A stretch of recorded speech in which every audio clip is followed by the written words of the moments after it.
Nephilim and biblical giants. Let's get it.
Shalom, everybody. Welcome to Visual Disturbance channel. I'm your host, Brian Reese. Thank you all for being here. I'm going to be having another awesome broadcast today. No joke, one of my favorite topics. Going to be the Nephilim and the biblical giants. In today's time and today's society, we are inundated with knowledge beyond knowledge. We have archaeology sites, we have the records, we have the pictures, we have the tibula, we have, we can go on and on. There's swords that are as long as cars, there's axes as big as, boulders, all this stuff. There's all kinds of historic documentation that proves that giants roam the earth. But wait, the Bible talks about giants roaming the earth. But in today's society, we just teach this theory, Sethite theory, but the biblical narrative has not changed. The biblical narrative is sound. When you look at Genesis 6, verse 4, there were giants in the earth in those days, and also after that, when the sons of God came unto the daughters of men, and they bare children to them, the same became mighty men which were of old, men of renown.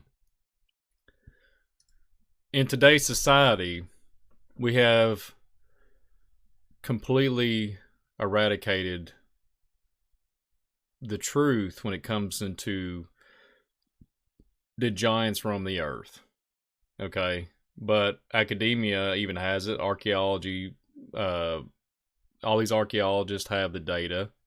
Secular, even civilizations prior to this civilization had, Egypt, everybody, the Mayans, there's all kinds of data. The Indians, the Native Americans, all this stuff, they had evidence of giants. The biblical narrative is what we're going to be talking about tonight, what we're going to be talking about today. So, it's there, and I have a video to show you all today.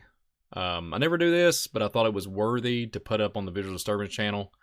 It was really well narrated, and I just thought it was great. I thought it would go really well with the program. So, Nephilim and biblical giants, I'm going to be in the background, and we're going to let this video play.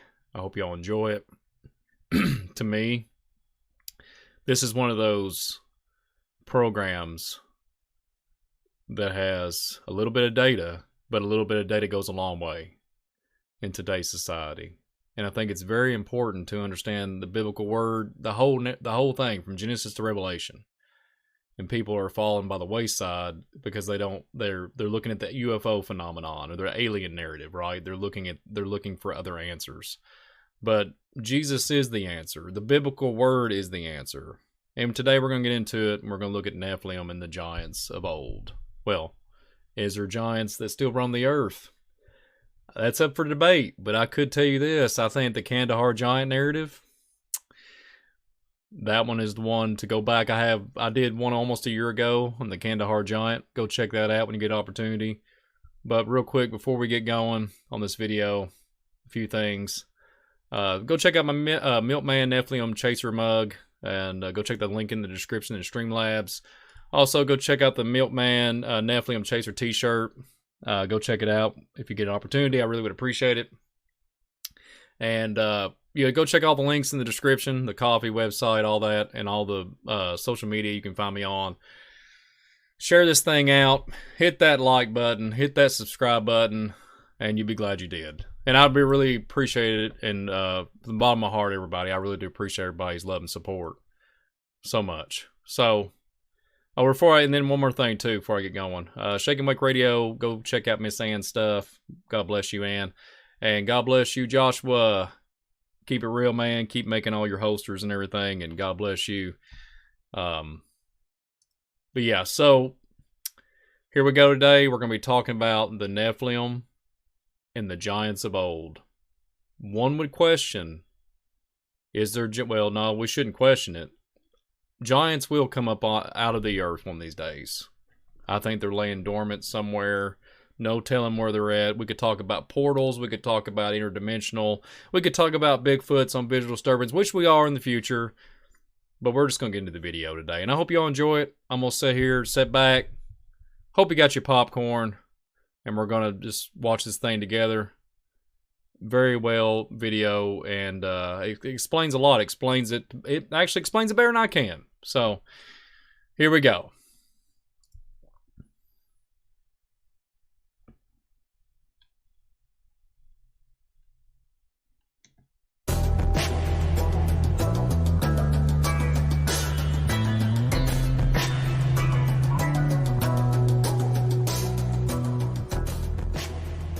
Now tell me about the word Nephilim. What does that mean? In the Hebrew, it comes from the verb nephal. It means the fallen ones. And that's the term used. Don't confuse that with the fallen angels.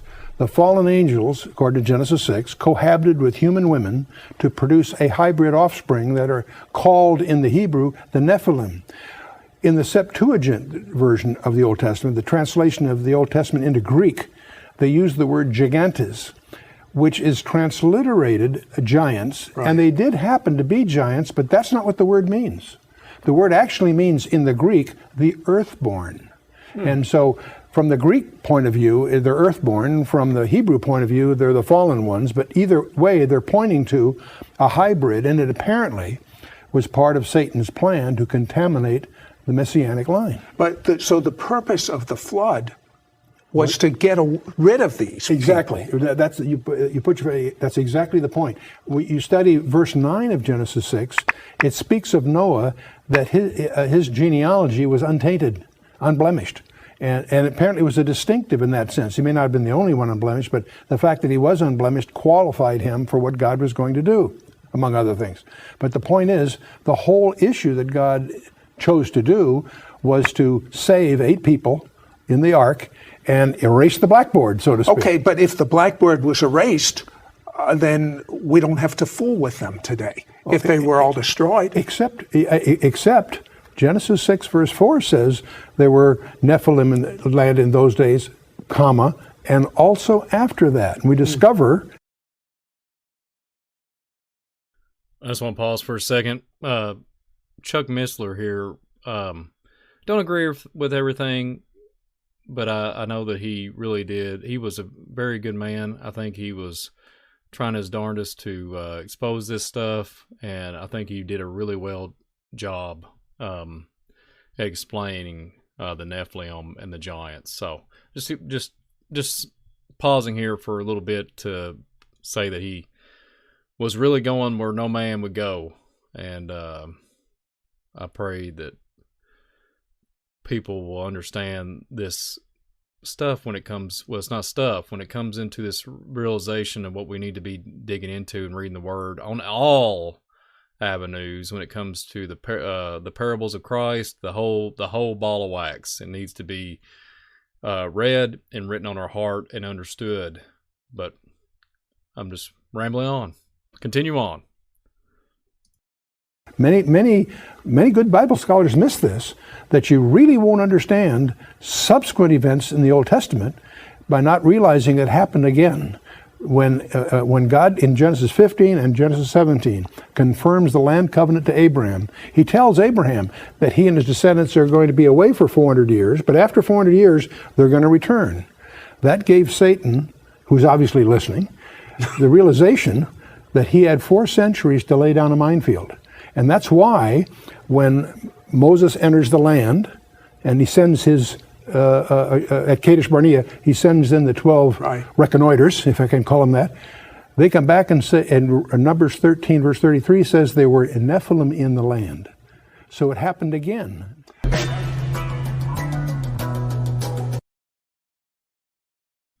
I mean, just check out this photo here. A lot of people would say that it's photoshopped. Get a better view of it. A lot of people would say it's photoshopped or whatever.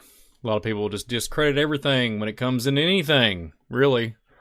If it's not something in our paradigm, if it breaks the paradigm and if it breaks, like our mindset when we just do the 9-to-5 narrative, to go to and fro and then get in the car and then get on Netflix or whatever the situation is. I'm not mocking anybody, but I've done that. Unfortunately, I'm speaking it because I've done that myself. And you don't realize that especially in my area, you don't realize that you're sitting on I hate to use this analogy, but a powder keg of information when it's getting ready to, boil and pop off, because the giants are more than likely laying in a bunch of mounds that I cannot get to, but I know where they are. And wouldn't that be something? And wouldn't that be something to have an archaeologist in a whole excavation narrative if we got the clearance on all that? Wouldn't that be something? But anyways, if you look at the individual at the top there, the screen, and you look at the size of this being here, I shouldn't say being, but the size of this anatomy of this giant, the bone structure is massive. It's bigger than cars. We're looking at 12 to 15 footers around here in the visual disturbance area where I was born and raised. No joke, got documents on that. But it seems to me, and this, like I was saying earlier, this is why, for the sake of this broadcast, and why it's so important for people to understand where I'm coming from when I'm speaking about the Genesis narrative, Genesis 6, why it's important to understand it, why there's references all throughout the scriptures in the Old Testament, obviously, about the giants. There's like 36 tribes of giants. And I don't know how we can discredit that there was giants, but you'll believe a mothership or aliens are above us hovering in spaceships. But you'll obviously see like today on the screen here in this broadcast, you see a giant. And you'll say, well, that's Photoshop, but you'll see a flying balloon in the sky, and they say it's a Hobby Lobby balloon that you can get at the used car salesman, and this is the narrative they're spinning on the mainstream, and then there's a mothership that's communicating and have probes. But you'll see a tibula, you'll see a skull one of these days. I have documents on it. Their skulls they could go over the whole human flesh of a 6'4" man. It could literally go over the whole body, the jawbone, the whole thing, the whole skull, because that's how big and massive it was. So you'll discredit all this, but you'll believe there's a spaceship, which we can get in that to another future broadcast, which I think I know what it is, based off old Atlantean stuff. But anyways, continue on. I just wanted to go on there and chime in for a minute. Enjoy the rest of the video until I pause it again.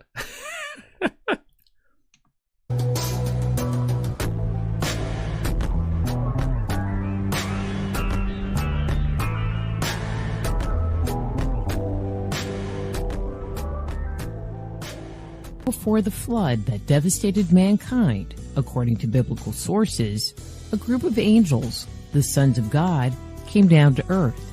These fallen angels, as they're often referred to, rebelled against God. They taught mankind the secret arts, shared with us knowledge that was reserved for the gods. They had intercourse with the women on our planet, fathering semi-divine offspring. the acts of these fallen angels caused the earth and its inhabitants to become defiled and impure. Our corruption and wickedness was so great in God's eyes that he decided to destroy all of the inhabitants of earth with a flood. Over the years, an ongoing debate has emerged surrounding the byproduct of this untoward union between the sons of God and the daughters of man. In many circles, it is believed that their ill-begotten children were a group of giants, the Nephilim. Who were the Nephilim? The word Nephilim appears twice in the Old Testament of the Bible. They are first mentioned in chapter 6 of the book of Genesis, and then again in Numbers 13:33.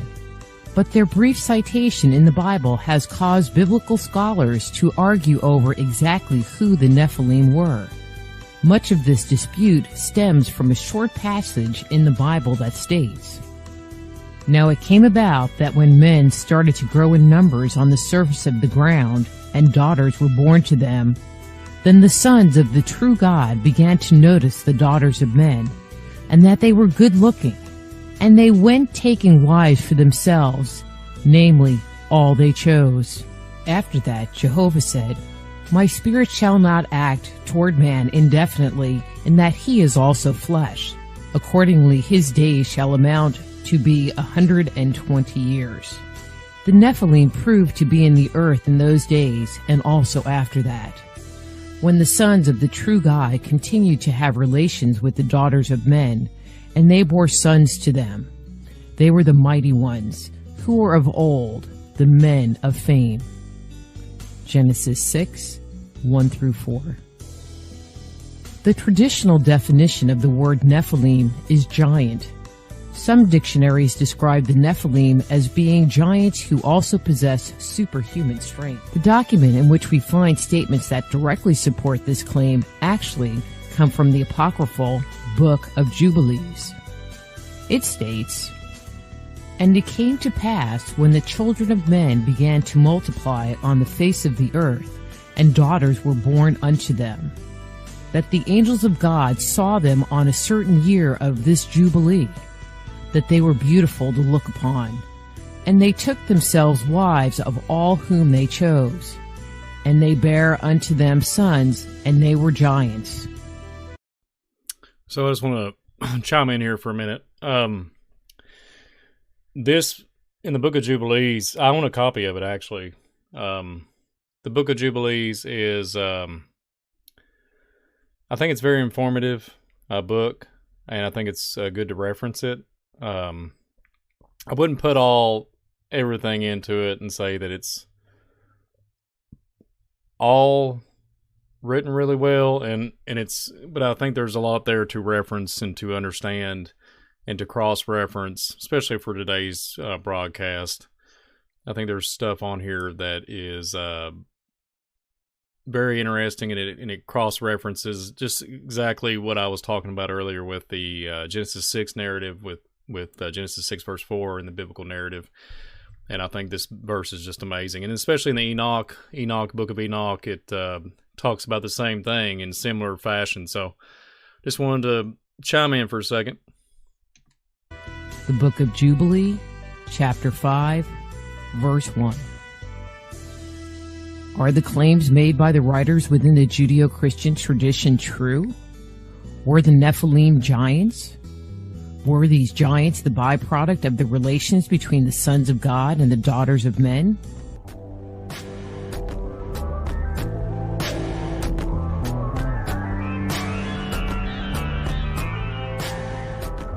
It says in the court of the gods, that refers to the angels. The book of Hebrews in the New Testament interprets the passage that it says, "He was made a little lower than the Elohim," as being a little lower than the Agelos, Reayelos, meaning angels. So it's a little lower than the angels.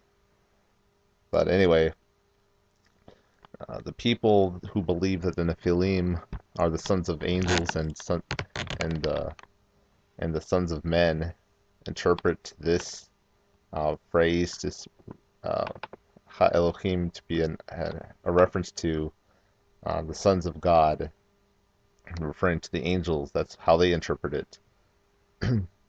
And there's a problem with this, It's that angels can't have kids. And now they say, well, Jesus says that the angels cannot, uh, they do not have wives. Well, that's true. And they say, well, angels here, they're just having sex and they're having kids. There's nothing that says they don't do that. Well, actually, there does. Let's scroll back a few verses back up. It says, the sons of God saw the daughters of men, that they were fair, and they took them wives. It says it took them as wives. And even the word wife is used. Nashim, meaning wives. So it says they did marry them. So the idea that they simply had sex isn't true. It says they took them as wives. But going back to the verse that says angels cannot marry or have sex. Here's what Jesus says in Luke 20, verse 34 to 36.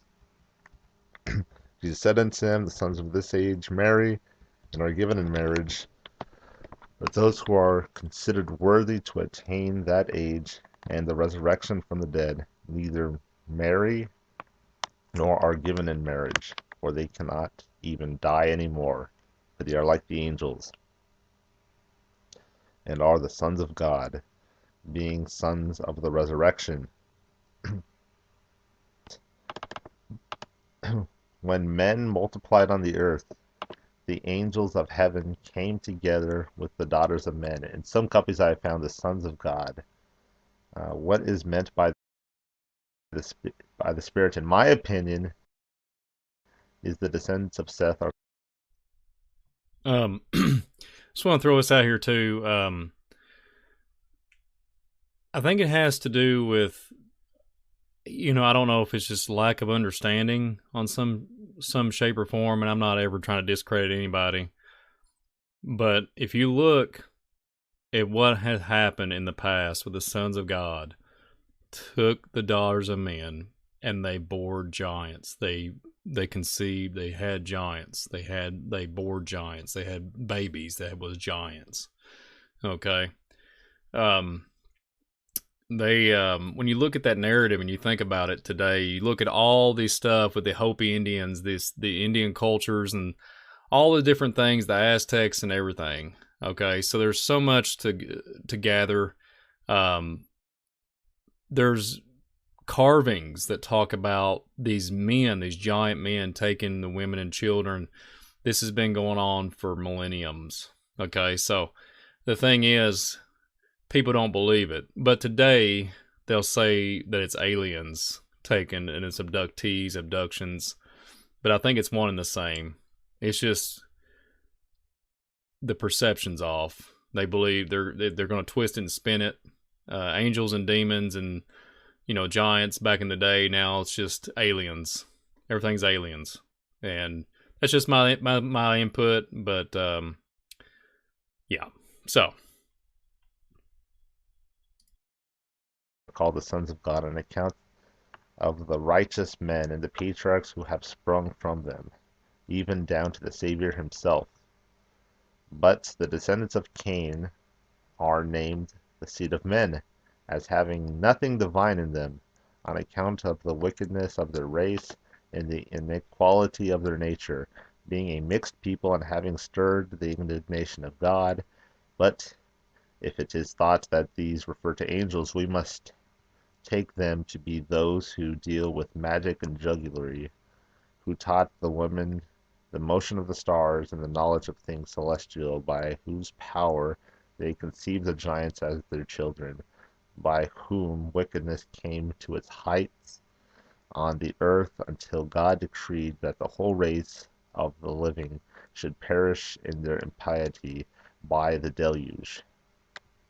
So this was shades. But anyway, what Ephraim the Syrian, who died around the year 373, in his commentary on Genesis, in the passage of Genesis 6 discussing the sons of man, he says, after these things Moses wrote of the offspring produced from the union of the daughters of Cain and the sons of Seth, saying, there were mighty men in those days, and also afterwards, because Judges went into the daughters of men. They bore the mighty men who were of old, the mighty men of renown. The mighty men who were born to the feeble tribe of Cain, and not to the mighty tribe of Seth, the house of Cain, because the earth had been cursed, so as to not give them its strength, produced small harvest, deprived of its strength, just as it is today, that some seeds, fruits, and grass give strength, and others do not, because at the same time they were cursed, and sons of the cursed, and were dwelling in the land of the curses. So we can see that St. Ephraim the Syrian, who was a doctor of the Catholic Church, who knew Syriac, his interpretation of Genesis was that the sons of God were the sons of Seth. They were not the sons of angels. The Nephilim were not some ET hybrid race. They were simply men from very different backgrounds, but men nonetheless.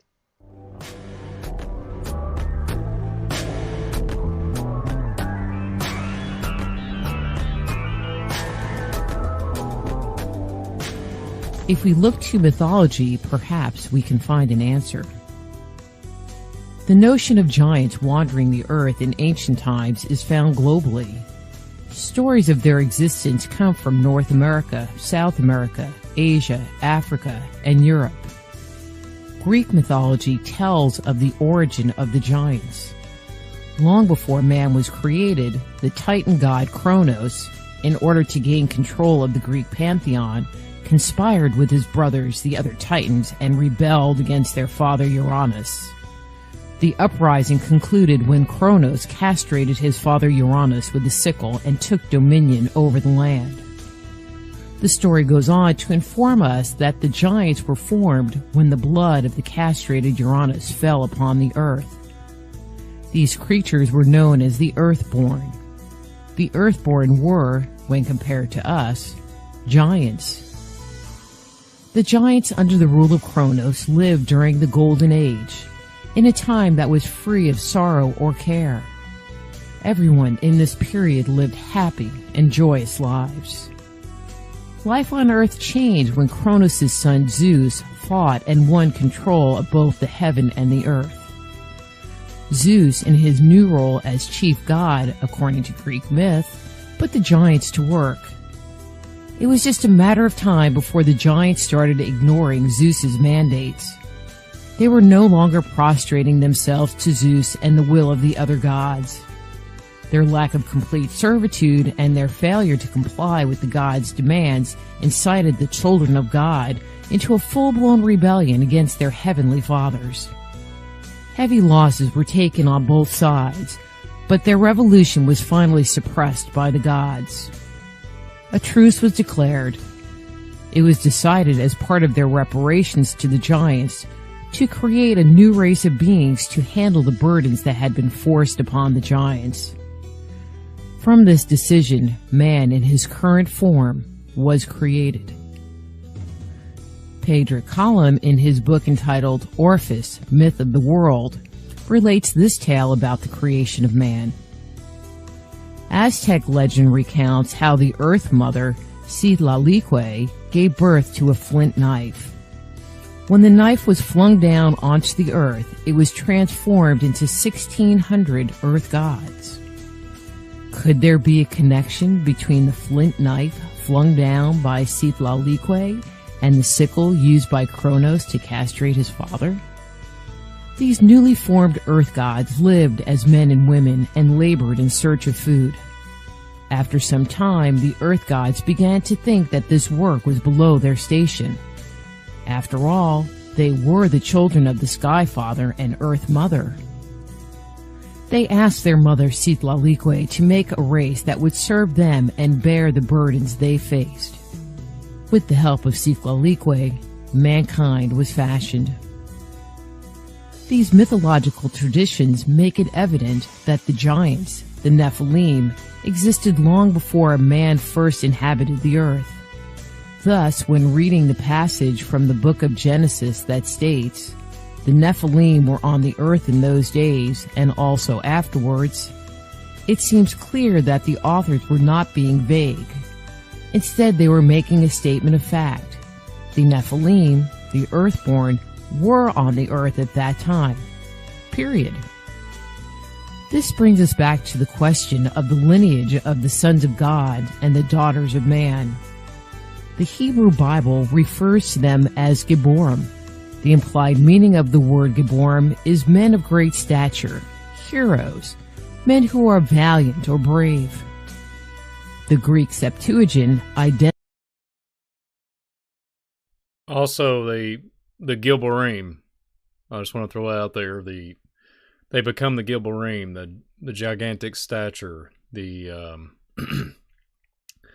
the crafty ones, the old ones, and it's very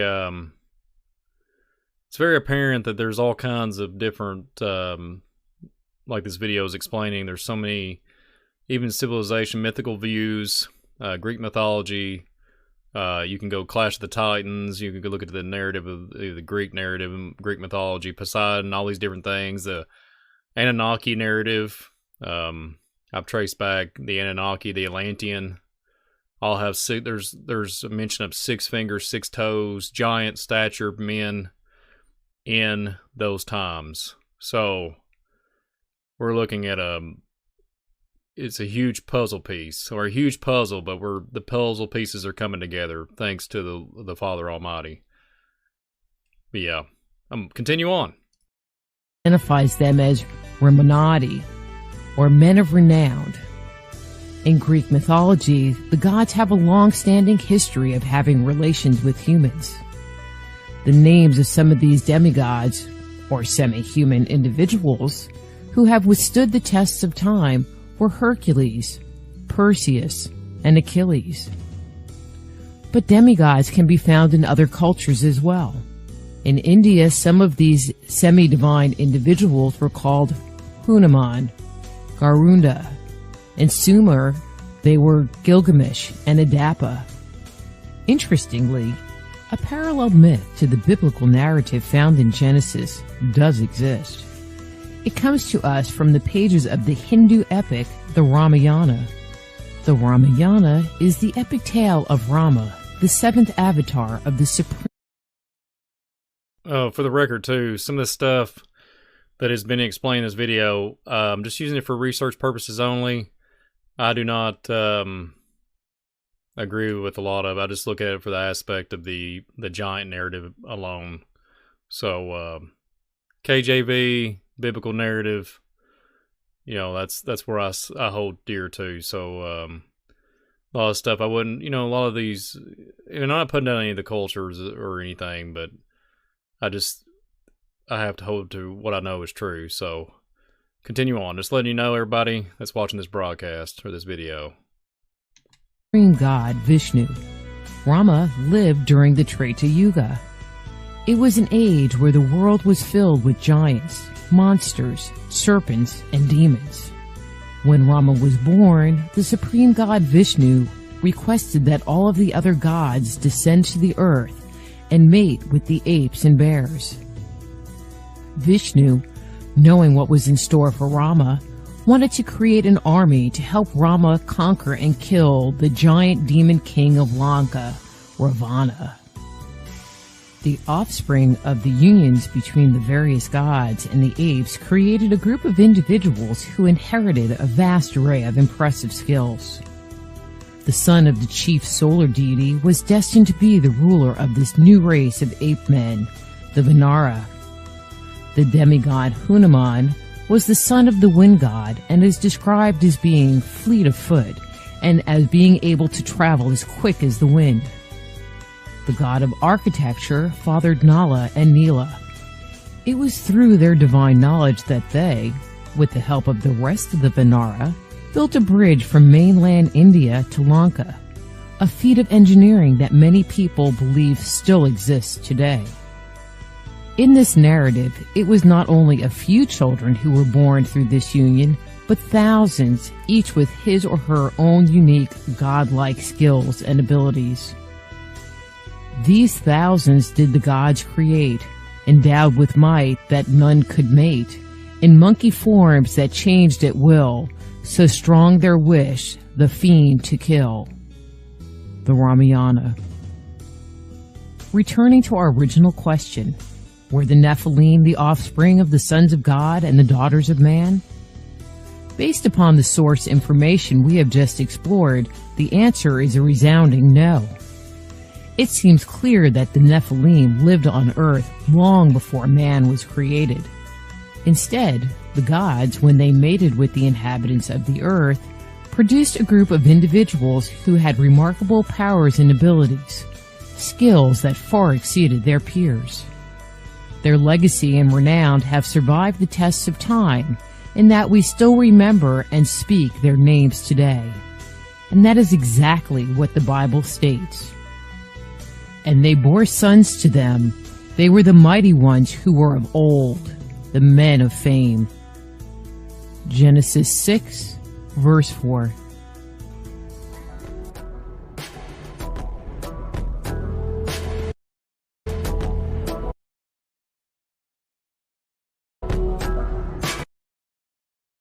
I just want to throw us out here too. So some of the stuff on here that I would not 100% agree with on some things, but a majority overall with the fallen angels, the Nephilim, and the giants.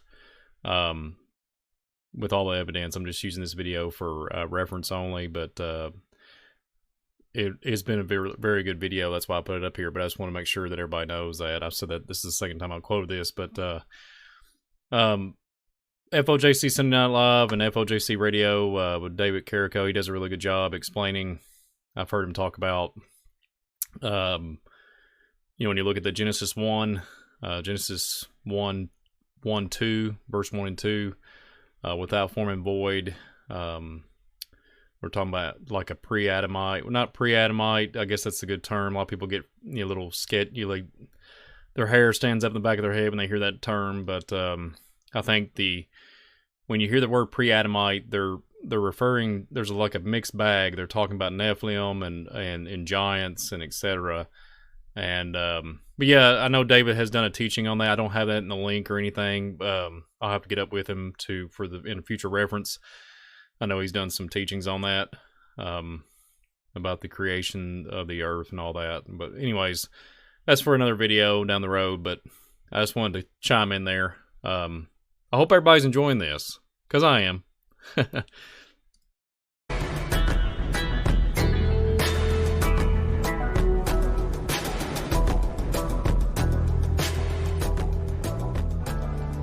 Just as humans have special gifts and abilities and each is unique, so too the angels were unique, and each used their own special gifts for defiling mankind.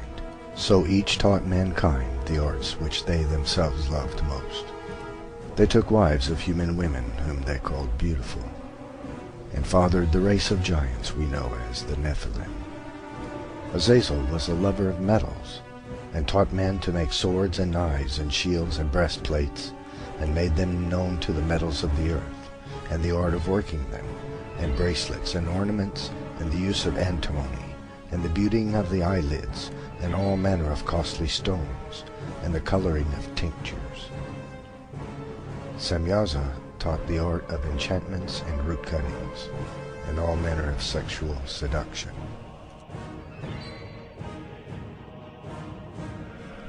Amaros taught the art of sexual lust. Barakijal taught astrology.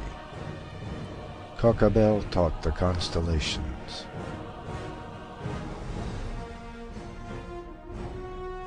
Ezekiel taught the knowledge of the clouds.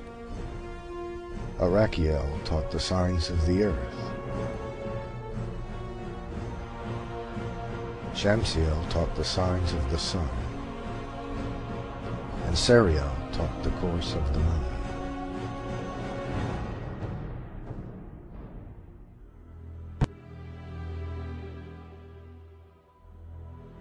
Not only did the angels sin against man, but they sinned against animals as well.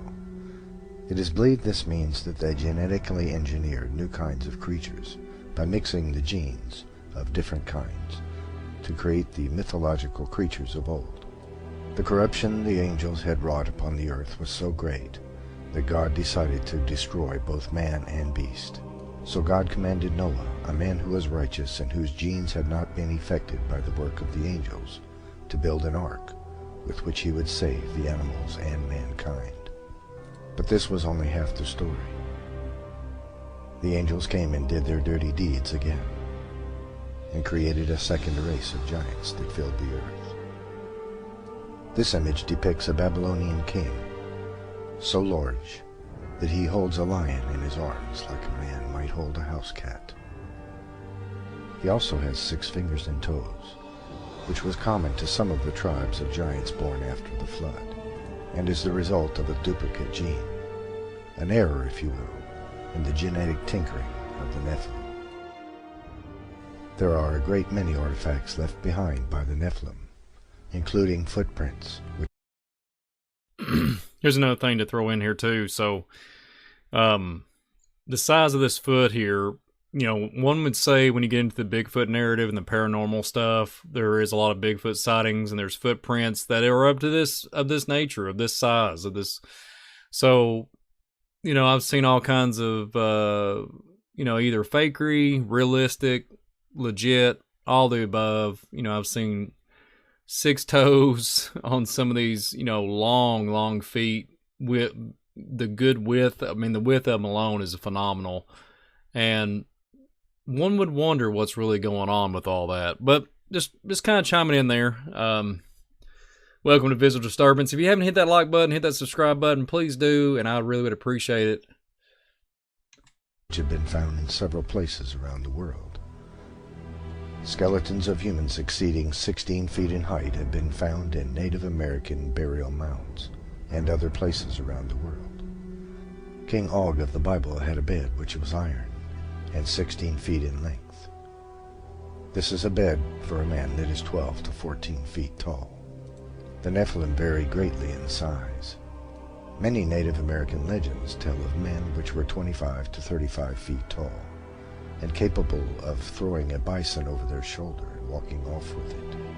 Most of these artifacts have been swept up by the National Geographic Society, and most notably by the Smithsonian Institute, in an effort to hide the legitimacy of the Bible from the world. The angels cast out of heaven brought a technological explosion to the world. And likewise, their children, the Nephilim, also brought a technological explosion around the world after the Noachian flood, all within a couple of 100 years. I have to interrupt it again. The architect work on these structures and these buildings and these megalithic, these palaces to the, I mean, we can go to the Vatican, we could go all over the place. We could look at all kinds of different places. And the doors are gigantic. I mean, the doors, I mean, come on, everybody. The doors are like 30 feet high or something crazy, and you know, they weigh like forever amount of weight, thousands of pounds, and probably in some shape or form.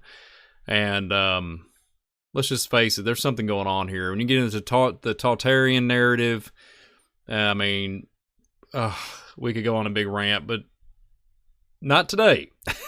But yeah, so it's just stuff that just makes you go, Great civilizations arose everywhere around the world. The Egyptians, the Chinese, the Sumerians, the Babylonians, the Mesopotamians, the Native American cultures all arose approximately the same time. This explosion of knowledge was due to the Nephilim, who acquired this great knowledge from their forefathers, the angels cast from heaven. And at that time, the Nephilim created monumental statues and buildings all around the world as well, carving stones weighing up to 3,000 tons with mathematical precision. Stones so heavy and large we are incapable of moving them with modern equipment to this very day. Many like to believe that the giant statuary all around the world and all of the cultures of the world is merely an exaggeration of the kingship. This is false, however. They are actual depictions. And just to throw this in here too, the narrative of the Thunderbird that goes in the Native American culture, no joke. Not to promote it, but there was a new movie that came out like a year or so ago. The movie Prey with it goes along with the Predator series. No joke. The girl looks up in the sky. She sees the clouds kind of going in different formations, and all of a sudden she sees a ship, and she goes, "Look, there's the great thunderbirds. The gods are communicating." Basically, that's not word for word. I'm paraphrasing, but my point is, she says there's a sign, and she's seen a great thunderbird in the sky. So what does that tell you, everybody? Just let that resonate in your head. And I mean, you can go back and look. There's documentation on this that the Indians was talking about thunderbird, but they're like crafts. So I'm just going to say they're not indigenous people. They was very intellectually and intelligent, super intelligent. Just throwing it out there. Of the true sizes of men. Native American statues, for example, often depict the angels which were cast from heaven. The same is true in Babylonia, Sumeria, Egypt, and other cultures. This modern example of a Native American totem pole depicts an angel cast from heaven, fathering a Nephilim child. This chart shows us the great size of ancient giants. At the far left we see a normal man of 6 feet height, and at the far right a man of 36 feet in height. It also shows us how common the various giants were in their height. For example, it was most common for a giant to be approximately 15 to 16 feet tall. And just to chime in here, look at this diagram, right? So look at the one on the top here, on the top right is, I think it's ranging about 36 feet. And then you go down to 25 and a half, 23, 19, 13, 9, 8.5. Then you got 15, you got the average size guy here. Let me get that bar out of the way there. If I can, one moment. Well, it's not one to, well, anyways, so you got, it won't come off there, but you got the 6 foot, sorry about the little line there, but the 6 foot average size guy, and then you got a 15 foot or 8. And listen, you can go back and look at the, all kinds of ancient kings that ruled back, I mean, literally not too long ago from modern times, 600-700 years ago. They was ranging from, 8.5, 8 feet, 7.5, high, almost 9 to almost 9 feet tall, and very, not really, from what I'm understanding, they wasn't just weak. Their girth, their width. They was like basically an NFL player or a linebacker, but with height in the same muscle tone and everything. The anatomy was massive. So just think about this for a minute and let this resonate. What is going on here? And you talk getting off the topic here, but just think about the trains that are coming off the tracks here lately. Literally. Could you imagine what one train cart with, just that, the 15-footer, what he could do to that train? Just play around like it's like a little choo-choo train, like a little toy train, and flip it upside down and just play around. And and heck, the 36-foot giant here, he could take blocks, little houses. Our houses would be like Legos to him. He would. And no wonder you got in Machu Picchu and all these different areas that have these blocks that are like tons and tons and tons and tons of pounds. And you can't even get a piece of paper between them. And one would wonder, how does a modern man, a 6 foot, heck, let's just throw an 8.5 footer. An 8.5 footer wouldn't even be able to accomplish this, okay? But a 25, 23, 19 footer on up, I could see them really making this happen. But yeah, there's my take on this on the heights. I love this diagram. It's insane. Just to comprehend the agility, the strength, the endurance of what these giants, these beings could do. It was phenomenal. The next most common was approximately 8.5 feet, and so on to 36 feet. There is becoming a general consensus amongst historians that the most common tribe of giants in the world were the Kurgan. This statue in Russia depicts a Kurgan warrior, approximately 25 feet tall. The Kurgan were the largest tribe of giants in the world. They originated in southern Russia and encompassed the entire world. The Kurgan had been genetically traced around the world with haplogroup X1 and haplogroup X2 genes. During World War II, the Nazis attempted to recreate the Kurgan by genetic engineering. There were giants in the earth in those days and after that, as these Danish axe heads clearly demonstrate, for it would take a man at least. Every time I see this video, this footage of these axes, and I mentioned that at the beginning of this video, one would wonder, you know, you look at the trees of Lebanon, you look at the all the mountains that look petrified in some shape or form, and then some of them, you know, out in Arizona, and some of Madagascar. Some of these mountains literally look like tree stumps, you know, and then one would wonder, I think about saws, you know, like a chainsaw narrative of just a regular traditional saw, hand saw, and you would think, you know, like there's this depiction here of the woman here standing with these three axes. Could you imagine willing? I mean, come on. I mean, picking one of those up, it would. I mean, even the stoutest world's strongest men, they would be struggling, even though they can, you know, deadlift 1,000 pounds or whatever they can do and pick up, you know, move semis with, you know, the right type of harness and stuff without hurting themselves severely. Even these guys would probably take the smallest one and wield it and be able to swing it around like 2 times and probably pass out because of there's just no way the anatomy of the human could not abstain. They couldn't. There's not enough substance. They'd have to be super soldiers, so to speak. But I mean, they couldn't be able to wield it and swing it and go to battle with these things. There's no way. 15 to 20 feet tall to swing an axe with a head that weighs between 150 and 200 pounds.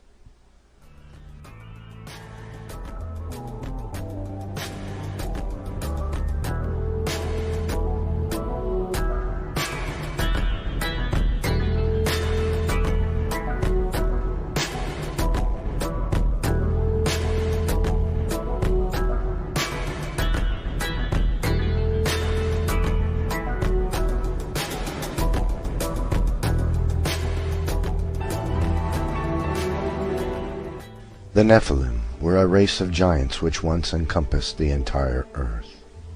Today we know quite a bit about them.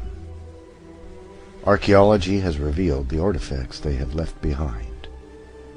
Their history is corroborated by the legends of virtually every culture of the world, including ancient literature, such as the Epic of Gilgamesh, the Book of Enosh, and the Bible.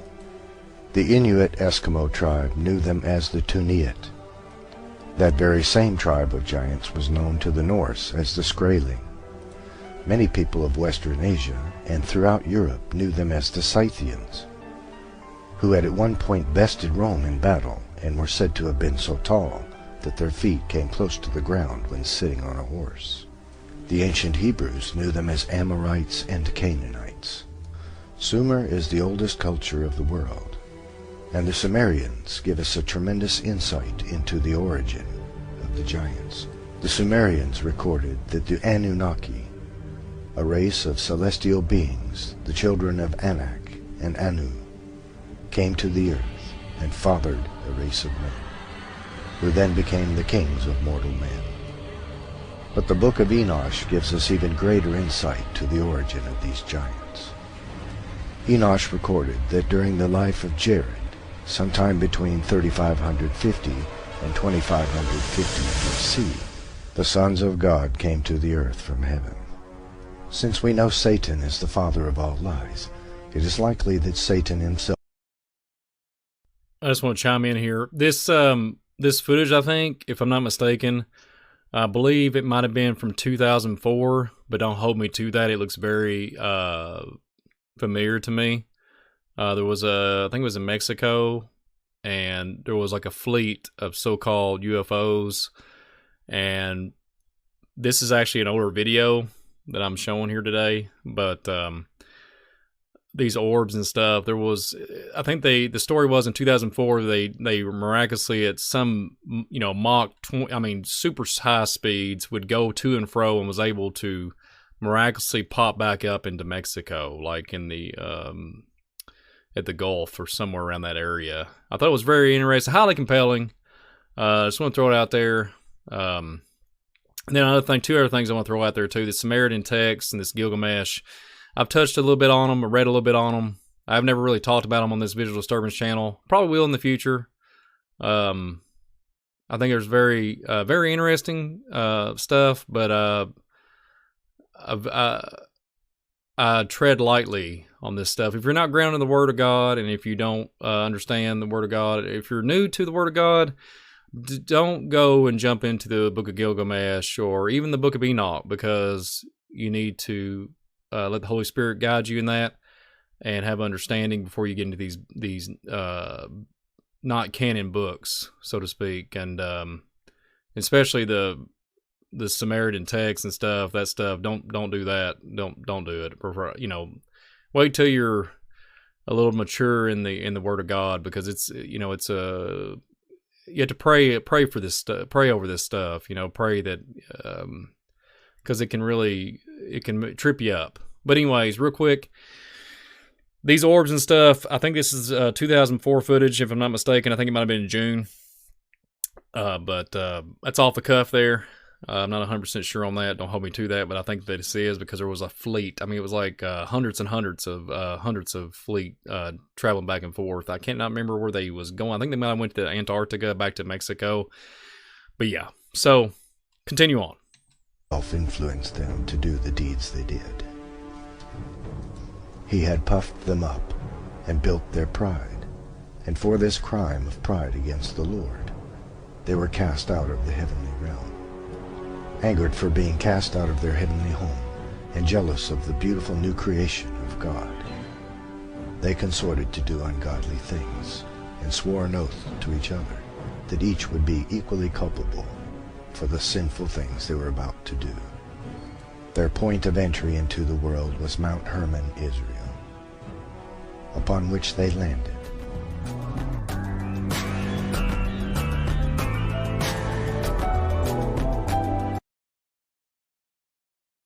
And me pausing it here again, but I have to, because this is very important. So the 36 tribes of giants mentioned, there has been people that have went up to debate with me, just people that I know personally throughout my walk, and I've showed them, and it's sad.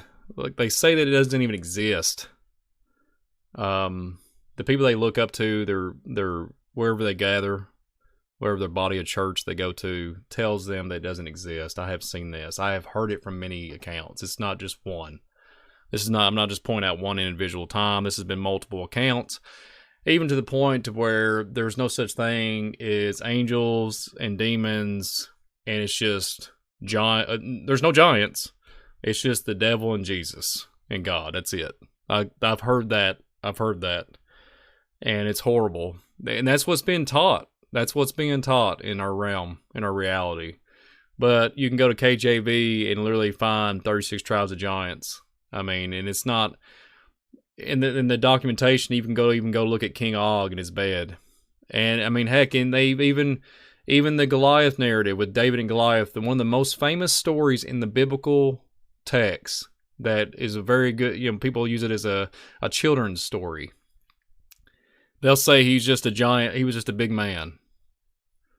That's being taught around my neck of the woods, and that the people, the sons of God, they was the sons of Seth, and they was just evil and demonic, and they was able to have children because they was evil. That was big and large, and they wasn't super big. They were just like like a size of a basketball player or a big football player or something to that magnitude. They discredit everything, and then what it causes discord, and then causes a lot of your false vain imaginings, and your brain just goes off into wonderland.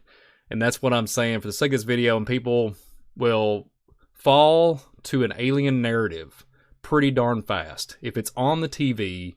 If they say it's there, if the ones that are in charge say that it's there, they'll believe it. But if somebody just like, you know, just the guy on the low man on the totem pole, so since we showed a totem pole a while ago, I'm the low man on the totem pole, I'm probably under the dirt, nobody will look at me and say, he doesn't know what he's talking about. There's like, he has no clue what he's talking about. That's how it's been done to me. And I forgive these people. I don't hold a grudge or anything, but I'm just saying they're being misled. And that's why one day in the future, Father willing, wouldn't that be something to be able to excavate and get a large 15 footer? I mean, heck, 8, 10, you know, wouldn't that be something to be able to prove this? Because I go up and I talk about this a lot with my uncle. I don't even know, me and him to discuss this topic. I don't even know if we had the full frame, the skull, the whole thing, and we threw it out in the middle of somewhere and said, put it on display. I hate to say this, but they would probably say it's some type of Halloween or some type of movie prop or something to that effect, or something we made out of our garage or our basement. And I think that's because that's where we are. We have been defragmented, and we are being pushed to believe UFOs, UAPs. I hate to even use that term, those 3 letters, but you're tuned into a television that is telling you to gravitate to this. But there's like a truck ton of archaeology finds and data that to me is so much more interesting and compelling and worth looking into than something that you can't see, that they could CGI it or do whatever. And I'm not saying it's not real. The Vietnamas and stuff like that, we can get into a whole nother topic, which we are down the road in visual disturbance. But for the sake of time, I'm gonna let y'all continue watching this video. But 36 tribes of giants mentioned in the Bible.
I want to pause again.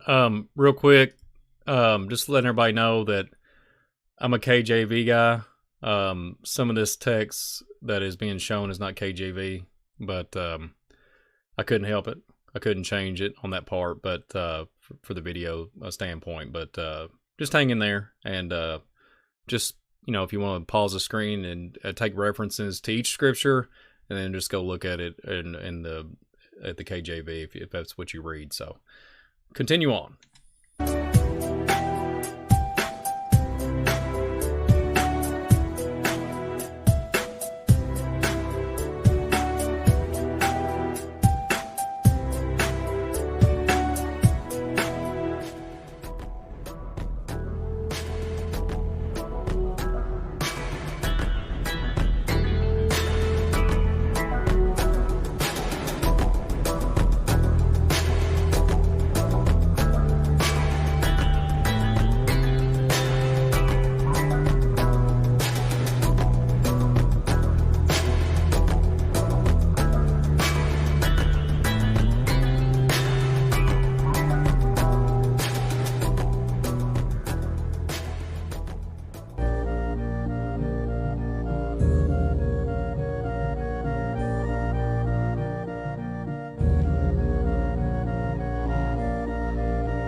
For the record, sorry for them inappropriate. Those photos, I couldn't edit it out.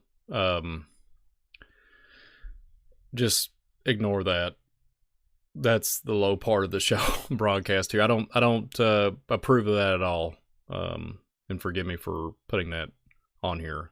Just fast forward as quick as possible for 2 or 3 seconds. But continue on.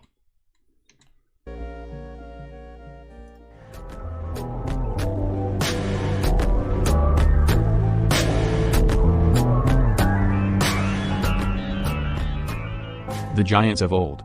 30 foot. 6,000 pounds. Noel Reeves found monstrous footprints near Kempsey, Australia, in sandstone beds on the Upper Macleay River.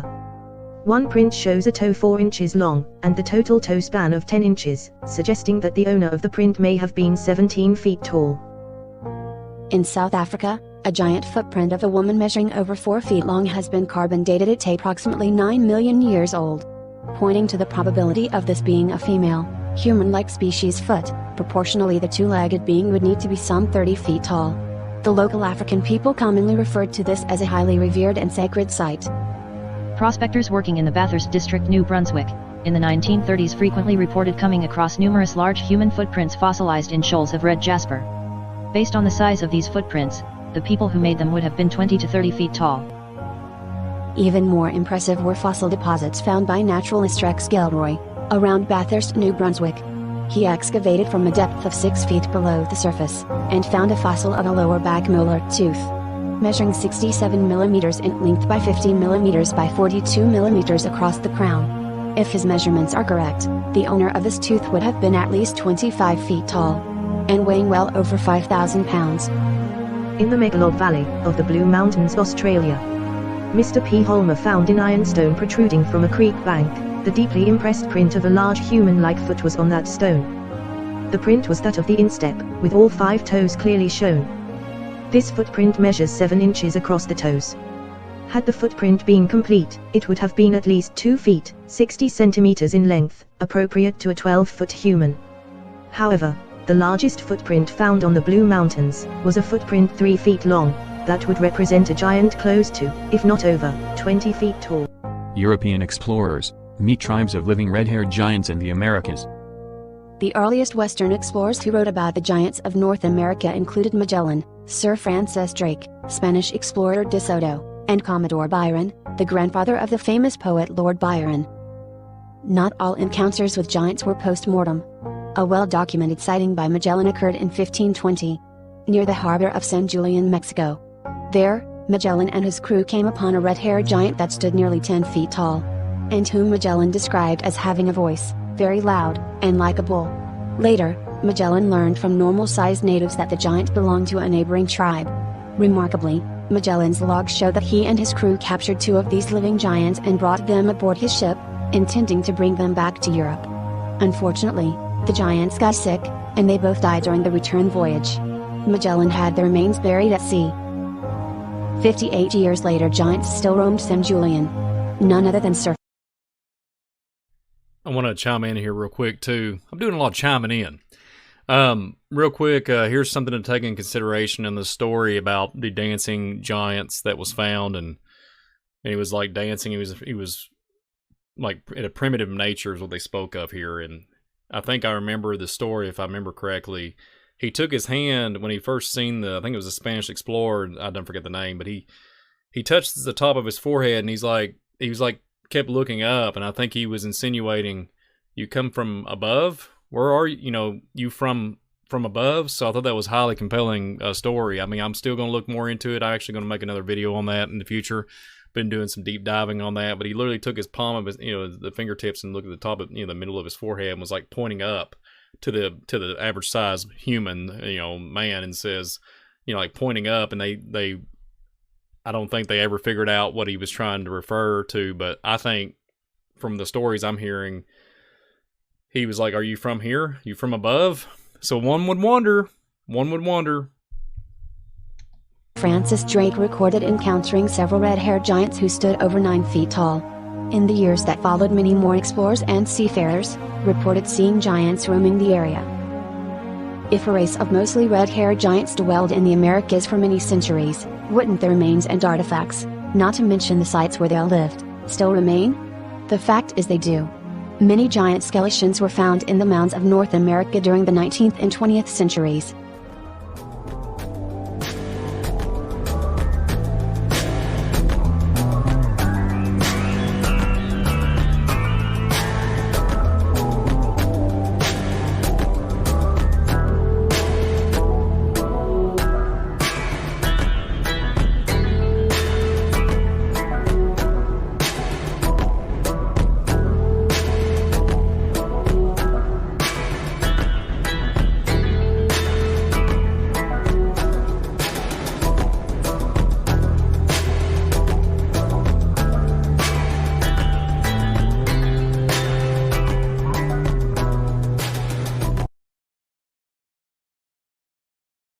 Yeah, so I hope y'all enjoy the video. Video's over now.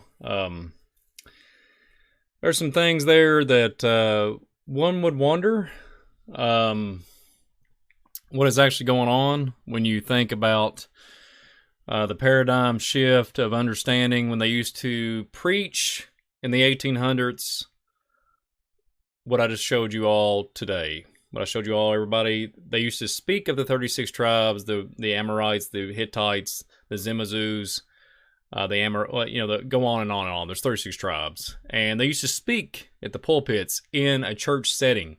Now, fast forward, take that back. They did that back in the 1830s, somewhere in that time frame, and then you fast forward to like early 1900s, and it started diminishing. Well, guess what? That didn't diminish was the excavations. So after the Abraham Lincoln speech in the 1800s, him talking about the giants, the ancient giants, their bones lay up in the mounds of America. That's my little spin on it. It's not word for word, but I'm paraphrasing. But the thing is, he spoke of these things.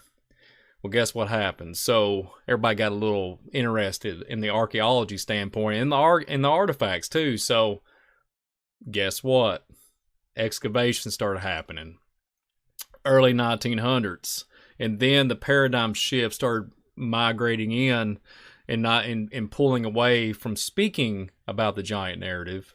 So one would ask, and interesting, that was like basically 100 years ago. I got documents on that. They started doing excavations in the early 1900s, in the 1913s up into the 20s.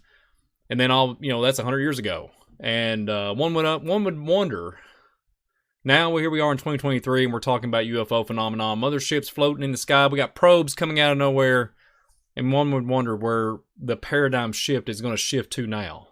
But then all the data and all throughout time, you can literally, we have it at our fingertips, this knowledge that we can go. And all we have to do, I'm not trying to belittle anybody, all we have to do is search things out, and let the Holy Spirit guide us and then direct us in the path that whatever He leads. Every individual is everybody's individual and everybody's different.